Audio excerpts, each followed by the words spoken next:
référent est en train de dire, Ouais. il y a deux choses que les gens ne comprennent pas. Okay. La doctrine d'Issali, qu'on appelle sotériologie, et la doctrine de l'enseignement du temps de la fin qu'on appelle eschatologie. Ouais. Ce sont les deux choses que les gens du message ne maîtrisent pas, les gens du message, parce que quelqu'un qui est dans le message est illuminé. J'aime appeler les gens des églises, les gens des tabernacles ne comprennent pas. Le message de Frère Branham ne vient pas pour les salis. Ça, c'est choquant, mais c'est vrai. Le message de Frère Branham ne vient pas pour les saluts. Ça ne vient pas traiter l'affaire du salut. C'est ça, Okay. c'est ce qu'on nous a mal présenté. Le message ne vient pas pour traiter les Alors, salis. Les salis. Ici, on se pose la question maintenant, c'est quoi la mission du message? Quelle est la mission, J'ai la donné deux commission points. qui lui a été donnée? Nous avons les saluts et nous avons le point eschatologique, ça veut dire l'enseignement du temps de la fin. Okay. Qu'est-ce qui nous a été promis? On nous a promis dans Malachie 4 que Élia viendra pour faire quoi? Ramener le cœur avant la fin du temps, avant le jugement. Qu'est-ce qui nous a été promis dans Apocalypse 10?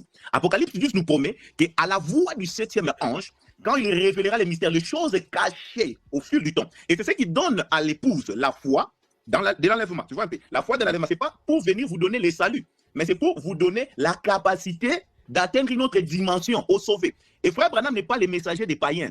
Frère Branham, c'est le messager des pentecôtistes. Il est venu pour les pentecôtistes. Donc, les gens qui ont passé par la justification avec Luther, ils sont passés par la sanctification avec John Wesley, ils ont reçu le baptême du Saint-Esprit avec les pentecôtistes, alors ils reçoivent l'adoption avec les messages.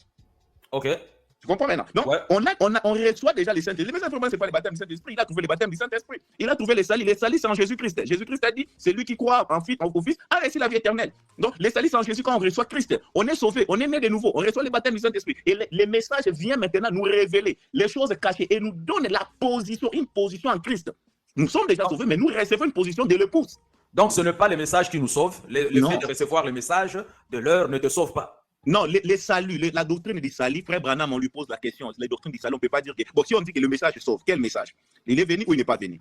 Branham dit ou mariage et divorce. Voilà, c'est la question que je posais au début parce que je me suis demandé, lorsqu'on dit, je posais la question, lorsqu'on dit que vous devez épouser quelqu'un qui croit exactement comme vous, se croit quoi? Ah, si c'est le message, mais que le message maintenant? Il est venu, il n'est pas venu, polygamie, nous sommes dans les milléniums. Oui, je laisse la parole, je vous laisse la parole. Bon, référent, il y a un internaute qui a posé la question.